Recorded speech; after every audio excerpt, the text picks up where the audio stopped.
오늘 말씀은 되게 유명한 말씀이죠. 다들 한 번씩은 들어본 그런 말씀입니다. 네, 익숙한 말씀에도 불구하고 읽을 때마다 정말 가슴이 뛰고 감동과 힘을 불어넣어주는 그런 말씀이기도 하죠.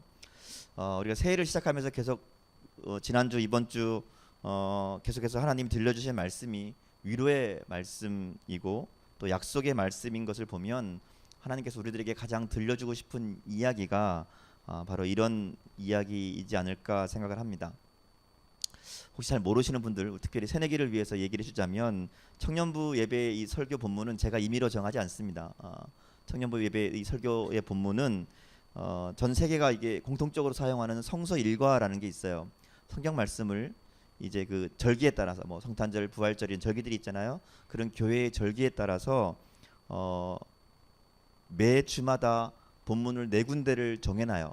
구약 두 군데, 신약 두 군데 이렇게 본문을 미리 정해놨습니다. 그리고 그것을 3년 주기로 돌아가게 만들어놨어요. 그러니까 A, B, C 3년을 해서 3년 동안 한 주에 네 개의 본문이 3년 동안 돌아가는 거예요. 그렇게 돌아가면 전체가 다 성경 66권이 다 돌아가게 그렇게 잘라서 만들어 놓은 그 성서 일과라는 표가 있어요. 그러니까 제가 그 표에 따라서 말씀을 정하고 그 말씀을 따라 이제 설교를 진행을 합니다. 작년에는 우리가 주로 마가복음을 읽었죠. 주로 마가복음을 주로 해서 본문을 살펴봤습니다. 그 전에는 뭘 읽었을까요? 우리가 14년에는 기억나시나요? 14년에 제가 어디 설교를 주로 했을까요? 그렇죠. 이래야 내가 설교할 수 있어요. 다 잊어버리니까. 2014년에는 서신서 말씀들을 주로 했었죠. 빌립보서, 에베소서, 이런 갈라디아서 서신서 말씀들을 주로 말씀을 나눴었습니다. 제가 찾아봤어요. 2013년에 어디를 봤을까? 저도 기억이 안 나거든요. 그러니까 2013년에는 어디 말씀을 주로 했을까 봤더니 누가복음이었더라고요, 우리가. 그죠? 그래서 복음서를 두 번 했기 때문에 올해는 뭘 할까 고민하다가 예언서의 말씀을 시작을 했습니다. 눈치채셨나요? 우리 지난 12월부터 계속 본문이 구약의 예언서가 계속 나오고 있죠. 예레미야나 또 뭐 이사야나 이런 말씀을 계속 보고 있습니다. 시작을 했는데 저도 사실은 약간 후회가 되기도 합니다. 이게 말씀이 너무 어려워서 이게 힘듭니다. 근데 그럼에도 불구하고 말씀 속에 분명히 하나님께서 우리를 향하신 분명한 뜻이 있고 의도가 있고 우리들에게 들려주고 싶으신 말씀이 있다고 생각하고 믿음으로 좀 보려고 그래요. 그래서 설교가 어렵거나 재미없거나 무슨 말인지 이해가 안 되더라도 목사님도 어려우시구나 이렇게 생각을 하면서 알아서 잘 들어주시면 좋겠습니다. 그죠? 네. 오늘 본문 이사야 43장 말씀을 보면 아까도 말씀드렸지만 굉장히 말씀이 힘이 되는 말씀 중에 하나죠. 사실은 연말을 보내면서 또 새해가 됐죠. 새해를 준비하면서 제가 굉장히 바빴습니다. 교회 여러 가지 1년 중에 가장 바쁜 시즌이 이 시기인데 그러다 보니까 일은 많고 막 일이 잘 해결 안 되고 분주해지고 그러니까 마음도 이렇게 분주해지고 어수선한 그런 시간들을 많이 보냈습니다. 그러니까 일이 바쁘다는 핑계로 말씀도 잘 안 읽고요. 설교를 준비해야 되긴 하니까 성경을 읽는데 억지로 읽고요. 일단 보통 이 설교를 해도 목사도 그렇거든요. 설교를 해도 먼저 말씀을 읽고 이 하나님 말씀이 나에게 들려지고 내가 감동을 받고 하나님 은혜를 느끼고 그리고 이제 그걸 얘기해야 되는데 그거 없이 뭘 전해야 될까, 뭘 설교해야 될까 이것만 생각하다 보니까 더 안 되는 거죠. 설교 준비가. 요즘은 양육도 지금 저희가 쉬고 있잖아요. 제가 이제 제자반이랑 순장반 양육을 하는데 연말 연초에 좀 쉬거든요. 쉬고 있으니까 양육할 때는 이제 제가 갈궈야 되니까 너 했냐 아니냐 갈궈야 되니까 내가 열심히 하거든요. 근데 양육을 안 하니까 나도 이렇게 느슨해져 가지고 대충 때우는 날도 있고요. 정말로 그런 것 같아요. 그러다 보니까 설교하는 게 늘 이렇게 막 불안 뭐 항상 제가 좀 이렇게 설교를 준비하다 보면 이렇게 아쉽다는 마음이 들긴 하지만 요즘 더더군다나 더 그런 마음으로 뭔가 이렇게 준비가 덜 된 것 같은 마음으로 설교를 하기도 하는 그런 시간들이 좀 있었습니다. 지금도 오늘도 그렇고요. 갑자기 어제도 아는 사람은 알겠지만 우리가 임원 그 순장들이랑 팀장들이 보통 연초에 임원 수련회 같이 해요. 근데 보통은 주로 이제 거의 우리가 연간 계획을 짜고 1년 어떻게 우리가 청년회를 이끌어 나갈까 뭐 이런 얘기들을 주로 했었는데 갑자기 이번에는 저기 있는 여기 순장 대표 순장이 목사님 이번에는 수련회처럼 하시죠. 뭐 이렇게 얘기를 해가지고 말씀을 준비하라 그러고 뭐 기도해. 내 기도 안 한다 그랬더니 기도해 하라 그러고 막 이래가지고 뭐 힘들었어요. 수련회 준비도 해야 되는데 수련회도 다음 주잖아 벌써. 그죠? 그러다 보니까 말씀을 읽는 게 이제 힘든 거예요. 말씀을 읽는 게 물론 재밌지 않죠. 말씀을 읽는 게 즐겁지 않습니다. 저도 그래요. 근데 그럼에도 불구하고 이렇게 이 말씀을 참 억지로 읽게 되고 마음으로는 그러면 안 되겠다 생각하지만 이 막 바쁘니까 이 생각처럼 그렇게 안 되더라고요. 그러다 보니까 어떤 마음이 드는가 하면 죄책감이 들죠. 이제 점점 이게 이러면 안 되는데라는 생각이 점점 세지다 보니까 죄책감이 더해지고 하나님 앞에 죄송한 마음이 막 들고 거기 점점 커지고 그다음 뭐가 될까요? 그다음에는 무뎌지죠. 죄책감이 막 커지다가 그다음에 묻어져요. 익숙해져요. 당연히 그런 것처럼 그냥 그렇게. 그래서 지난주에 제가 너는 내 아들이라라는 말씀 기억나시죠? 이건 안 돼요. 지난주 건 생각이 나야 돼. 너는 내 아들이다라는 그 하나님의 음성, 하나님 선포가 사실은 그 말씀이 저를 향한 말씀이기도 했어요. 그럼에도 불구하고 나를 사랑하신다는 그 하나님의 음성이 저를 향한 이야기이기도 했습니다. 오늘 말씀을 준비하면서도 제가 새벽마다 이 이사야 말씀을 계속 생각하면서 드는 생각은 그런 거였죠. 하나님은 우리의 모습, 우리의 형편, 나의 어떤 처한 상황과 상관없이 이미 마음을 정하셨다는 거죠. 하나님은 이미 마음을 정하셔서 나를 사랑하기로, 나를 선택하기로 예전부터 마음을 정해 놓으셨고, 그리고 변함없이 그 사랑을 표현하고 계시다라는 것이었어요. 오늘 여러분에게도 이 하나님의 음성이 들려줄 수 있기를 바랍니다. 우리가 예언서를 읽을 때 가장 먼저 생각해야 될 것은 그 말씀이 선포된 배경이죠. 왜냐하면 예언서라는 것은 하나님께서 어떤 예언자에게 하나님의 말씀을 이렇게 들려주신 거예요. 야, 너 가서 이 얘기를 백성들에게 해라. 이렇게 하고 주신 게 예언서의 말씀이란 거죠. 예언이란 게 여러분 아시는 것처럼 앞날을 장래에 있을 일을 예견해서 미래를 어떤 뭐라고 하죠? 이걸 예언하는 그런 예언이 아니라 예언이란 것은 말씀을 맡았다라는 뜻이에요. 그러니까 말하자면 하나님께서 말씀을 주셨다. 그래서 그 말씀을 받은 사람이다라는 게 예언자거든요. 그러니까 예언에는 항상 어떤 게 있는가 하면 하나님이 누구에게 어떤 시간에 특정한 누구에게 하라고 하는 이야기라는 거죠. 그러니까 듣는 사람이 있는 거예요. 듣는 시대가 있는 거고 어떤 상황이 거기에 전제가 되어 있다는 거죠. 그래서 예언서를 말씀을 읽을 때 그 상황을 알게 되면 하나님께서 왜 이런 이야기를 하시는가 쉽게 이해할 수 있다는 거죠. 자, 오늘 우리가 읽은 이 이사야 말씀의 배경은 바벨론 포로기입니다. 이스라엘 나라가 다 멸망해서 바벨론의 포로로 잡혀갔던 그 시간이죠. 예언서 말씀을 우리가 계속 보고 있는데 예언서에 가장 많이 등장하는 배경이 이 배경이에요. 이스라엘도 멸망당하고 유다도 멸망당하고 이스라엘은 아수르의 유다는 바벨론의 포로로 끌려가서 다들 그렇게 남의 나라가 망하고 멸망당하고 그런 상황. 그 상황에서 하나님께서 전해주시는 말씀이 가장 많습니다. 왜냐하면 그때가 고난과 아픔 가운데, 고통 가운데, 어려움 가운데 있는 그때가 하나님 말씀이 그들에게 가장 필요한 시기였기 때문이에요. 그래서 하나님께서 그때 예언자들을 많이 막 부르셔서 막 얘기를 할 수 있도록 부르신다는 거죠.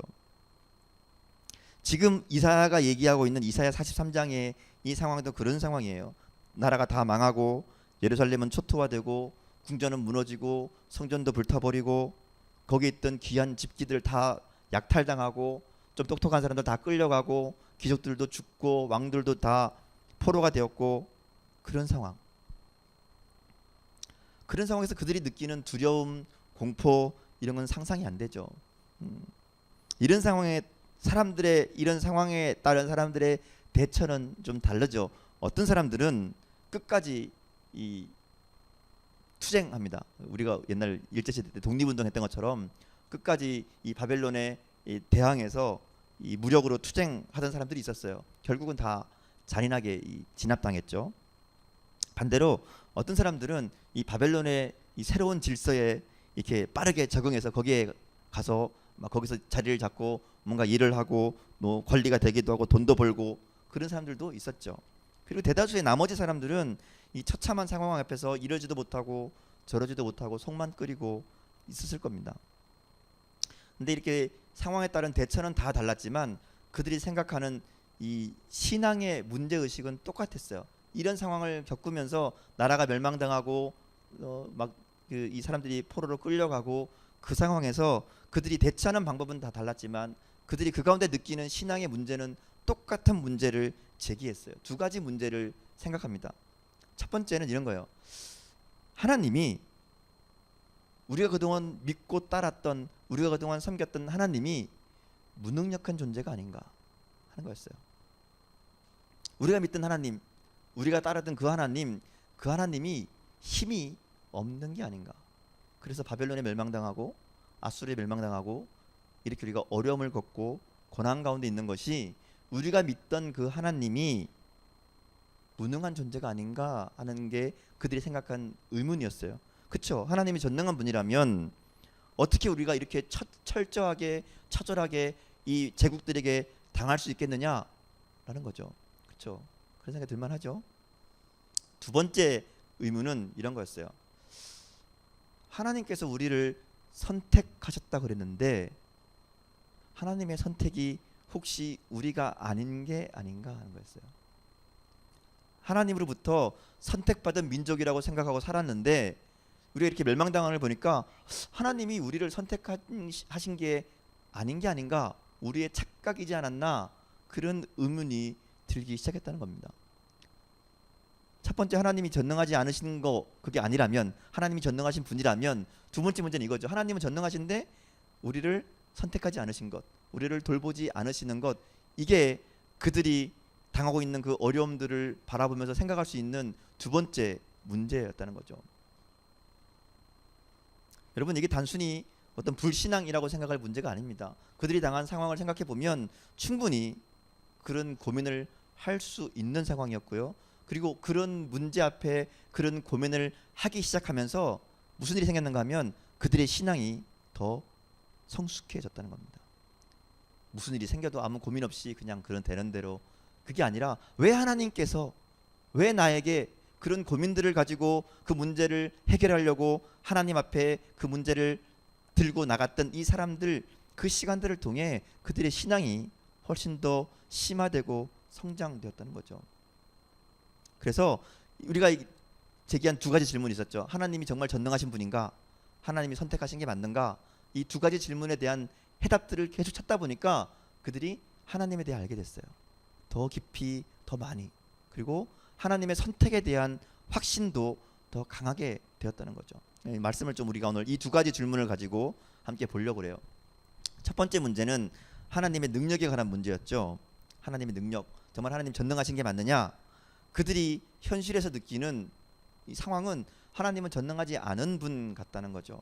그래서 이 질문에 대해서 이사야가 1절에서 이렇게 시작하죠. 야곱아, 너를 창조하신 여호와께서 지금 말씀하시느니라. 이스라엘아, 너를 지으신 이가 말씀하시느니라. 두 문장이 반복되죠. 비슷한 문장이. 야곱과 이스라엘은 같은 사람을 부르는, 그러니까 야곱이나 이스라엘이나 같은 대상을 부르는 거죠. 그리고 두 문장에서 강조되는 것이 한 가지 있는데 그게 뭔가 하면 하나님이 창조자이시다라는 거죠. 너를 지으신 이가, 너를 창조하신 이가, 이렇게 얘기하죠. 하나님은 창조주이시다. 하나님은 온 세상을 그리고 이스라엘을 만드신 분이다라는 것이 이사야의 선포라는 거죠. 자, 우리가 생각해 볼 게 있어요. 이스라엘 백성들이 하나님께서 지금 이 고백, 하나님께서 우리를 만드셨다, 하나님께서 우리를 만드셨다 하는 이 고백, 이 창조 신앙을 하죠. 이 창조 신앙이 언제부터 있었을까? 언제부터 있었을까요? 아담부터? 아담이 하나님 나를 만드셨어, 그러니까 니네들도 다 이렇게 알아, 이렇게 내려갔을까요?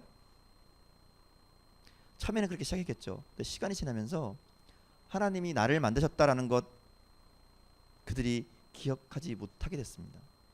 여러분 생각해 보세요. 여러분 누가 만들었어요? 여러분 누가 만들었어요? 거짓말하지 마세요. 엄마 아빠가 만들었지.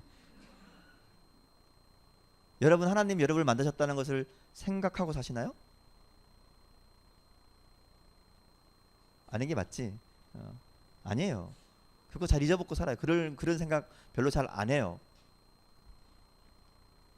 근데 그들이 하나님을 창조주, 나를 만드신 분이라는 고백을 하게 했던 때가 언젠가는 바로 이 상황이에요. 왜 하나님께서 이런 일을 우리들 가운데 있게 하셨을까 고민하다 보니까 하나님의 전능에 대해서 고민하게 되고 하나님이 어떤 분이신가 생각하다 보니까 하나님은 창조주이시지, 이 세상을 만드신 분이시지, 나를 만드신 분이시지라는 것을 그들이 깨닫게 되었다는 겁니다. 그래서 앞서 얘기했지만 그들이 바벨론 포로 이 나라가 멸망당하는 이 사건들을 통해서 하나님의 전능을 의심하기 시작할 때 그때 그들에게 생겨난 믿음이 뭔가 하면 창조신앙이에요. 하나님에 대한 하나님이 이 땅을 만드셨다는, 하나님이 나를 만드셨다는 이 창조의 신앙이 그때 막 이렇게 생겨나기 시작했다는 거죠. 당시에 이스라엘 사람들은 바벨론의 이 힘 앞에 억눌려 있었죠. 나라도 멸망당했고 뭐 다 뺏겼고 정말 바벨론 제국 막강하고 모든 것을 지배할 능력이 있습니다. 그 앞에서 정말 아무것도 할 수 없는 자신들의 모습을 바라보면서 절망하고 있었죠. 근데 그때 이사야를 비롯한 많은 예언자들이 선포하는 내용이 뭔가 하면 바벨론 두려워하지 말아라, 바벨론 무서워하지 말아라, 이 세상을 만드신 분은 하나님이시다, 이 얘기를 계속 들려줬다는 거죠. 그래서 오늘 본문에도 보면 1절 5절 계속 얘기하는 게 두려워하지 말아라, 하나님 너를 만드신 분이 얘기한다, 너를 지으신 이가 말씀하신다, 두려워하지 말아라, 계속 그 얘기하고 있다는 거죠. 하나님을 창조주로 고백하는 것이 어떻게 우리의 두려움을 이겨낼 수 있는지라는 것을 생각해 보려고 하면 이 두려움의 이유가 뭔지를 생각해 보면 돼요. 여러분 왜 두려워하죠? 뭐가 두렵죠? 사람들이 두려워하는 게 뭘까요? 뭘 두려워하죠? 대학에 떨어지는 거? 취직 안 되는 거? 여러분 뭘 두려워하세요? 솔로가 되는 거? 두려운 게 없어요? 여기 다? 날 두려워한다고? 택도 없는 소리 하지 말고. 사람들은 자신의 삶을 파괴시키는 것을 두려워해요. 그죠? 그게 돈일 수도 있고 뭐 권력일 수도 있고 아까 얘기했지만 청년들 같은 경우는 취직 안 되는 걸 수도 있죠. 취직 안 되는 것 때문에 내 삶이 파괴될 수 있잖아요. 뭐 대학 입시에 실패하는 거 그것 때문에 내 삶이 파괴되기도 하죠. 근데 가만히 생각해 보면 이런 것들이 우리의 삶을 피곤하게는 만들어요. 힘들게 만들어요. 괴롭게 만들어요. 근데 우리를 파괴할 수는 없어요. 그런 것들은 절대로 우리의 삶을 흔들 수 없다는 거죠. 힘들게 하고 피곤하게 하고 괴롭게 할 수 있습니다. 그러나 그것 때문에 우리의 삶 자체가 망가지지 않는다는 거예요. 그런 것들의 힘은 전능한 것이 아니라는 거죠. 전부가 아니라는 겁니다. 근데 우리는 마치 그것이 전부인 것처럼 생각하기 때문에 그 일들 때문에 우리의 인생이 흔들리게 되어 있다는 거죠. 그것이 우리의 인생을 결정하는 것처럼 우리를 속일 뿐이라는 거예요. 근데 크게 속을수록 더 두려움이 커지죠. 창조신앙을 말하는 게 뭘까? 왜 하나님의 이 하나님이 창조하셨다, 창조신앙을 얘기할까? 보통 창조신앙 그러면 뭘 생각하죠? 하나님이 세상을 만드셨다. 그러면 이제 진화론과 반대되는 하나님이 세상을 만드셨으니까 뭐 이것만 생각하는데요. 하나님이 창조주이다라는 고백은 보다 엄청난 이 의미를 담고 있어요. 그 어떤 의미인가 하면 단순히 이 세상이 어떻게 시작되었는가 그거에 대한 믿음의 고백이 아니라 하나님을 창조주로 고백한다는 것은 오늘 이 세상을 다스리시는 분이 누구인가 하는 문제와 연결된다는 거죠. 하나님이 창조주라는 말은 그분이 전능하신 분이라는 얘기죠. 그리고 전능하신 분이 아니라면 창조주라고 할 수 없습니다. 하나님을 창조주로, 하나님을 전능하신 분으로 고백한다는 것은 이렇게 되는 거죠. 내 삶, 지금 나의 환경, 지금 나의 형편, 이것도 하나님이 주관하고 계시다라는 믿음으로 이어진다는 겁니다.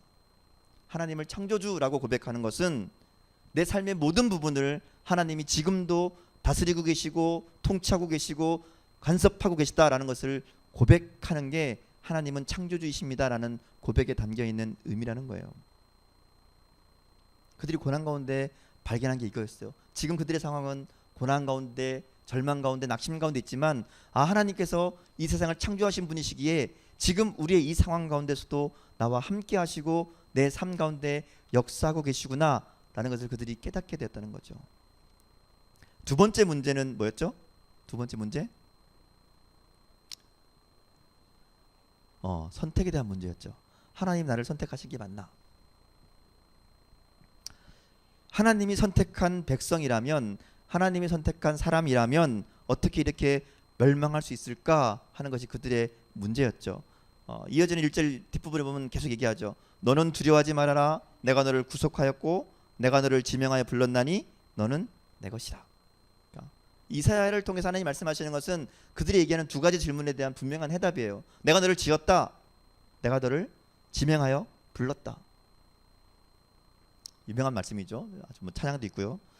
이 말씀을 들으면 내가 너를 구속하였고 내가 너를 지명하여 불렀나니 너는 내 것이라. 이 얘기를 들으면 어떤 생각이 들어요? 힘이 나요? 무슨 사랑의 고백 같죠. 너 내 거야. 그죠? 연애를 안 해봤나요? 연애하면 어떤 마음이 들죠? 내 거 하고 싶은 마음이 들죠. 안 드나요? 들지? 안 드나 보네. 사랑하면 어쩔 수 없이 내 거 하고 싶은 소유라고 하긴 그렇지만 함께 하고 싶고 그런 마음들이 거기에 있다는 거죠. 그래서 이 말씀을 보면 마치 하나님께서 너는 내 것이다 라고 말씀하시는 걸 들으면 나는 너를 사랑해 라는 말로 들리게 된다는 겁니다. 이사야는 버림받은 것처럼 낙심하고 있는 이스라엘 백성들을 향해서 하나님께서 나는 너를 사랑한다 라는 이 말씀을 계속 들려주고 있다는 거죠. 일종의 사랑의 고백인 거예요. 구약 성경에 보면 하나님께서 사람들을 개인적으로 찾아오시는 것처럼 묘사할 때가 많이 있죠. 어디가 생각나요? 하나님께서 찾아와서 얘기하는 거? 아브라함 찾아가시죠. 그래서 불러요. 아브라함아 이렇게 불러요. 그리고 그 아브라함에게 이야기하시죠. 나중에 보면 아브라함이 생애 가운데 보면 여러 번에 걸쳐서 하나님께서 이 사람을 부르시는 게 나오죠. 여러분이 하나님의 것이라는 것, 하나님이 여러분을 부르셨다는 것, 하나님께서 여러분에게 미수가 이렇게 부르며 너에게 말씀하셨다는 것을 믿으십니까? 믿어요? 고마워. 많은 사람들이 생각해요. 하나님께서 나를 정말 사랑하실까? 하나님이 과연 나에게 관심이 있을까? 이 세상에 하나님 있는 사람이 얼마나 많은데 그 많은 사람들 중에 나를 생각하실까? 평소엔 별로 안 그런데요. 힘든 일을 만나면 그런 생각이 들죠. 이스라엘 백성들이 그랬던 것처럼 고난 가운데 있으면 어려움 가운데 있으면 하나님이 또 뭐 딴 데 신경 쓰시나 보다. 난 잊어버리셨나 보다. 뭐 이런 마음이 들게 되죠. 너는 본문이 뭐라 그런가 하면 내가 너를 구속하였고 내가 너를 지명하여 불렀나니 너는 내 것이다 이렇게 얘기해요. 하나님께서 여러분을 지명하여 불렀다고 이야기하십니다. 여러분 예수 믿은 게 우연히 믿은 게 아니에요. 그죠? 여기 앉아 있는 게 그냥 앉아 있는 게 아니라고요. 이 땅에 수십억 사람들 가운데 여러분만 딱 찍어서 너 찍어서 이렇게 여기다 딱 갖다 놓은 거란 말이에요. 여러분을 선택하시고 불러내시고 그리고 뭐라 그래요? 너는 내 것이다 이렇게 말씀하세요. 여러분 누가 뭐라고 해도 여러분이 하나님의 하나님의 소유임을 믿습니까? 정말 믿어요? 여러분 하나님 거 맞아요? 하나님이 내 거 아니라 그러면 어떡하지? 하나님은 우리가 비록 어려움을 당하고 때로 고통을 당하고 힘든 가운데 있을 수 있다 하더라도 여전히 여러분이 하나님의 소유라고 이야기하십니다. 왜냐하면 하나님은 한번 자기가 찍은 것, 하나님 되게 집요하신 분이거든요. 한번 찍은 것은 절대로 포기하지 않으시기 때문에 그래요. 우리는 영원히 하나님의 것이라는 거죠. 비록 이스라엘이 멸망하고 죄 때문에 징계를 받아도 그래도 여전히 이스라엘은 하나님의 백성인 것처럼, 그래서 결국은 그들을 다시 세워주시는 것처럼 우리 인생이 때로는 하나님의 것이 아닌 것 같은 느낌을 받을 때가 있고 고난 가운데 있을 수도 있고 하나님이 함께하지 않는 것처럼 생각될 때가 있다 하더라도 그럼에도 불구하고 하나님은 여전히 우리를 향해서 너는 내 거다, 내가 너를 다시 불러 모을 것이고 내가 다시 너를 세워줄 것이고 너와 영원히 함께할 것이다 약속하고 있다는 거죠. 오늘 이사야를 통해서 하시는 말씀이 바로 그 말씀이죠. 오늘 본문에도 보면 그랬잖아요. 내가 너희를 다시 불러주겠다. 동서남북 어디 땅끝에서라도 다시 불러서 모으겠다 약속하시잖아요. 어떤 일을 당해도 여전히 나는 하나님의 소유이다 라고 말씀하고 있는 거예요. 그래서 2절 3절 보면 그런 얘기하죠. 내가 물 가운데로 지나갈 때에 내가 너와 함께 할 것이라. 강을 건널 때에 물이 너를 침몰하지 못하게 할 것이고 네가 불 가운데로 지나갈 때에도 타지 않을 것이다. 왜냐하면 나는 여호와 내 하나님이고 이스라엘의 거룩한 이고 너의 구원자이기 때문이다. 이렇게 말씀하시죠. 중요한 것은 이 말씀에 보면 물과 불이 없는 게 아니에요. 우리는 물 가운데로 지나갈 수도 있고 불 가운데로 지나갈 수도 있어요. 고난 가운데 살아갈 수 있죠. 그러나 분명한 것은 물과 불을 피해가는 게 아니라 그 가운데서도 하나님의 구원하심을 우리가 경험하게 된다는 겁니다. 예수 믿는다고 해서 교회 다닌다고 해서 고난이 없는 게 아니라는 거예요. 예수 믿는다고 해서 맨날 대학 한 방에 딱딱 붙는 거 아니라는 거예요. 예수 믿는다고 해서 취직 원서만 내면 붙는 거 아니라는 거예요. 병도 없이 아프지도 않고 날마다 건강하게 살 수 있는 것도 아니라는 거죠. 그리스도인이라고 해도 사고를 당하기도 하고요. 사업에 실패하기도 하고요. 병에 걸려 생명의 위협을 느끼기도 합니다. 환난을 당하고 시험을 겪기도 해요. 본문의 이스라엘 백성들이 나라가 멸망당하는 그런 어려움을 겪듯이 그런 문제들이 우리 앞에 생기게 된다는 거죠. 근데 그런 문제들이, 그런 물이, 그런 불이 우리를 침몰케 못하고 우리를 사르지 못한다고 하나님께서 말씀하신다는 거죠. 이어지는 3절 말씀 볼까요? 대저 나는 여호와 내 하나님이요 이스라엘의 거룩한 이요 내 구원자라. 내가 애굽을 너의 속량물로 구스와 스바를 너를 대신하여 주었노라. 이렇게 말씀하시죠. 여기 보면 예수님 하나님께서 우리의 구원자라는 얘기를 합니다. 여러분이 하나님이 계신 거 믿죠? 그죠? 그리고 하나님께서 여러분을 지켜주시고 여러분을 보호하시고 여러분을 함께 하신다는 건 믿습니다. 근데 그 다음에 문제는 뭐가 되는가 하면 그 다음에 생기는 문제는 그런 거야. 내가 정말 그런 사랑을 받을 자격이 있을까? 라는 고민이 생긴다는 거죠. 이스라엘 백성들이 그랬어요. 우리가 이스라엘 백성들이 죄 때문에 심판당하고 나라가 멸망당하고 고난 가운데 있으면서 하나님께 약속하셔도 그들 마음에 드는 생각이 뭔가 하면 우리가 우리 죄 때문에 멸망당했는데 하나님께서 그럼에도 불구하고 우리를 사랑하실까? 그럼에도 불구하고 우리를 용서해 주실까? 하는 게 그들의 고민이었습니다. 하나님의 도우심을 믿고 싶은데 그들의 죄악과 그들의 허물이 그 앞에 있는 거예요.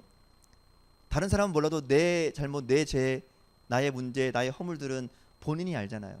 그것 때문에 괴로운 거죠. 하나님 앞에 사랑받을 자격이 없는 이스라엘 백성들이 지금 그랬어요.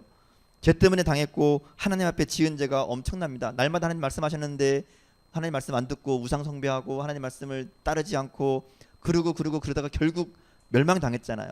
그런데 어떻게 하나님의 은총을 누릴 수 있을까? 어떻게 하나님의 은혜를 우리가 받을 수 있을까? 그런 마음이 그들에게 있었다는 거죠. 그래서 하나님 말씀하시는 거예요. 내가 너를 구속하였다. 내가 너를 속량했다 말씀하시죠. 속량이란 말 여러분 알죠? 속량이 뭐예요? 속량? 어려운 한자 이급 어디 갔어? 한자 이급. 속량이 뭐야? 이런 다시 해야 되겠네. 속량이란 말은 대신 값을 치르다라는 뜻이죠. 대신 값을 치르다. 대신 벌을 받았다. 대신 이 매를 맞았다. 뭐 이런 뜻이죠. 그래서 이 하나님께서 말씀하시는 게 속량이라는 얘기를 하세요. 거기 보면 이제 뭐 구스와 뭐 이 뭐죠? 이 어디야?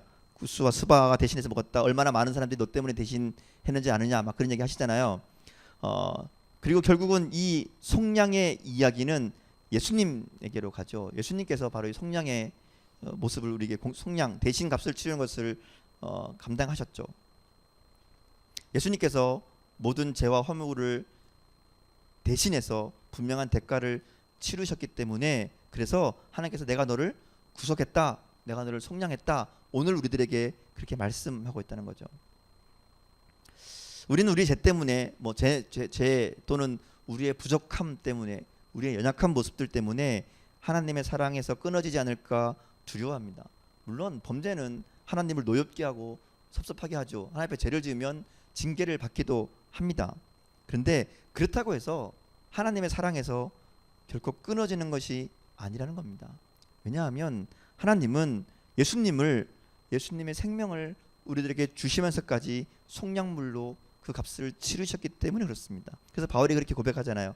우리 잘 아는 로마서 8장 38절 말씀부터 보면 그렇게 얘기하죠. 내가 확신하노니 사망이나 생명이나 천사들이나 권세자들이나 현재일이나 장래일이나 능력이나 높음이나 깊음이나 다른 어떤 피조물이라도 우리를 우리 주 예수 그리스도 안에 있는 하나님의 사랑에서 끊을 수 없느니라.